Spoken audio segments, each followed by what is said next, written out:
कल जो लगचरला के फार्मर के साथ जो उन्हें बीमार हुए तो उनको हॉस्पिटल ले जा रहे थे, हथकड़ी लगाकर उन्हें हॉस्पिटल लिया गया।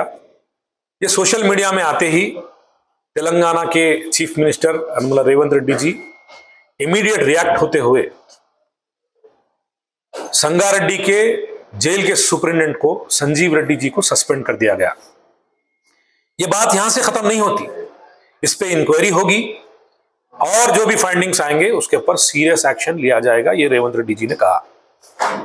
कोई भी रैंक के ऑफिसर हो, कानून से बढ़ के कोई चीज नहीं है। अगर किसानों के साथ, दलितों के साथ, बीसीओ के साथ अगर इस तरह का गैर इंसानी बिहेवियर होगा तो रेवंत रेड्डी जी की हुकूमत और कांग्रेस पार्टी इसको बर्दाश्त नहीं करेगी, फौरी तौर पे इस पे एक्शन लिया जाएगा। अब केटीआर साहब जो है छोटे ब्लेम गेम खेलना चाह रहे हैं, छोटे छोटे मैंने पॉलिटिकल गेम खेलना चाह रहे हैं। केसीआर साहब मैं आपको याद दिलाना चाह रहा हूं और केटीआर साहब आपको मैं याद दिलाना चाह रहा हूं, 10 साल के केसीआर जी की हुकूमत में बीआरएस पार्टी के दौर इख्तिदार में कई लॉकअप डेथ्स हुए, आलेर में एनकाउंटर हुआ, खम्मम के अंदर किसान अपनी मिर्ची को अच्छी कीमत पूछे तो उनको जो है ना हथकड़ियां डालकर उनको पैरों को चैन बनकर जो है उनको ले गया गया। नेराला में जो है लारियां जा रहे हैं, एक्सीडेंट्स हो रहे, रेती की लारियां जाने से एक्सीडेंट्स हो रहे, जो कि केटीआर का उसका कॉन्स्टिट्यूंसी है, केटीआर जी का कॉन्स्टिट्यूंसी है, उन्होंने वहां के एमएलए है और वहां से उन्होंने मिनिस्टर भी बने। वो प्रोटेस्ट करे तो उनको 3rd डिग्री इस्तेमाल करके उनकी किडनीज को जो है ना मार मार के किडनीज तक फोड़ दिया गया। इतनी बुरी हालत है, वो लोग जो है ना आज खुद अपने पैरों पर चलने की हालत नहीं है। इसके अलावा यादाद्री भुवनगिर में रीजनल रिंग रोड्स के लैंड एक्वाजिशन के वक्त वहां के किसान ये बोल रहे थे कि हमारे पास कोई ज्यादा लैंड नहीं है, 2 से 3 एकड़ 4 एकड़ लैंड है जो हमारी आबो अजदाद की कमाई हुई कमाई है, एंसेस्टर्स प्रॉपर्टी है, इस पे उनकी जिंदगी गुजरे और हमारी जिंदगी गुजर रही है। हम हुकूमत से गुजारिश कर रहे कि जो है बाजू गवर्नमेंट की लैंड है वहां से ले लो। उनके पर भी 3rd डिग्री इस्तेमाल किया गया, उन्होंने प्रोटेस्ट करे तो उनको भी हथकड़ियां ले गए। कितने इंसिडेंट्स है और आज जो है आप आके बोल रहे कि केसीआर रेवंत रेड्डी जी की हुकूमत में हथकड़ियां डाल रहे, बोल रहे अरे तुम्हारी तारीख देखो 10 साल की कि तुमने क्या किया, और आज जो है तुम्हारे कोई मोरल राइट नहीं है बोलने के वास्ते। ये कांग्रेस पार्टी है, ये पब्लिक की गवर्नमेंट है, ये रेवंत रेड्डी जी की हुकूमत है। ह्यूमन राइट्स वायलेशन यहां पे टॉलरेंस नहीं, 0 टॉलरेंस रहता।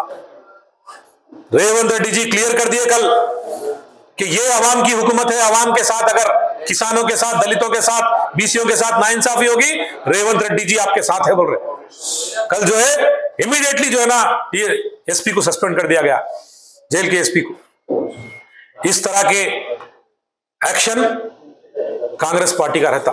मैं ये नहीं बोल रहा हूं कि जो है ना गवर्नमेंट में गलतियां नहीं होते, गलतियां होते, लेकिन उसको इमीडिएट रिएक्ट करना, ये जो है ना गवर्नमेंट की अच्छी सोच है, अवाम को लेकर अच्छी सोच है।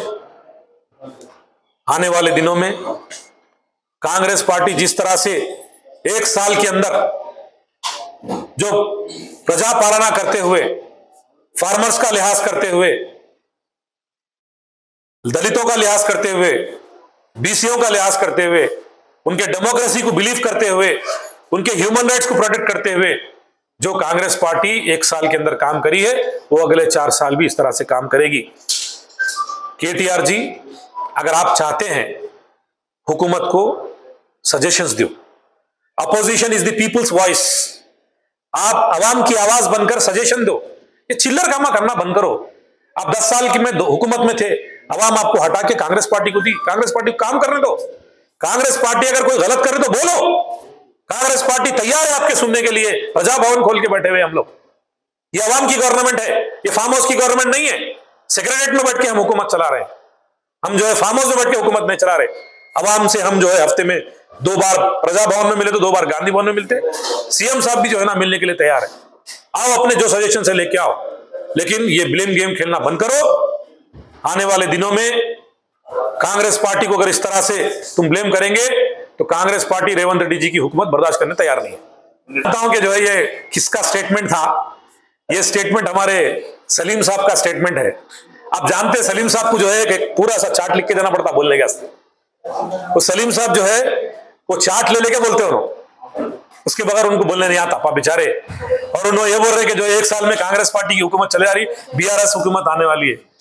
सलीम साहब, जितने एमएलए तुम्हारे पास बैठे हुए ना, पूरे कांग्रेस पार्टी की जो कल का जो इंसिडेंट को हमारे रेवंत रेड्डी साहब रिएक्ट करे, एक किसान को उसकी इंसानियत के गैर इंसानियत पे हथकड़ी डाले तो इमीडिएटली सस्पेंड कर दिए जेल के सुप्रिंटेंडेंट को।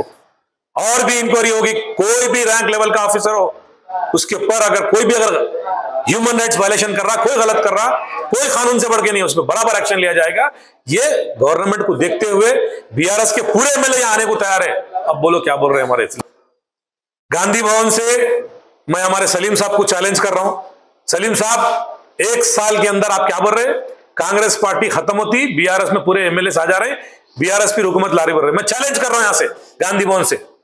आप बोल रहे कि जो है अगर ऐसा हो रहा तो मैं मेरी प्रॉपर्टी पूरी जो है ना आवाम को डोनेट करते मर रहे। तैयार रखो आपकी प्रॉपर्टी, हमारे को मालूम है कितने वक्त के लैंड आप कब्जा करके रखे, कितने फंक्शन आला है आपके, कितने इलीगल प्रॉपर्टी से, ये तमाम चीजें हमारे पास पूरी इंफॉर्मेशन है। वो पूरे प्रॉपर्टियों के सामने हम जो है ना धरना करेंगे अगर आप जो है आपकी प्रॉपर्टी नहीं देंगे तो। जिस दिन भी आप ये बोल रहे हैं कि जो है कांग्रेस पार्टी की हुकूमत खत्म हो रही, तो तैयार हो जाओ आपकी प्रॉपर्टी लेने के लिए। आप ये सोचते रहो, आप जो है ये डिसाइड कर लो कि जो है आपको आपकी प्रॉपर्टी में से गरीबों को देना जरूरी है, क्योंकि तुम्हारी कमाई हुई कमाई के अलावा तुम बीआरएस की गवर्नमेंट में लूटे सो कमाई है। ये आवाम को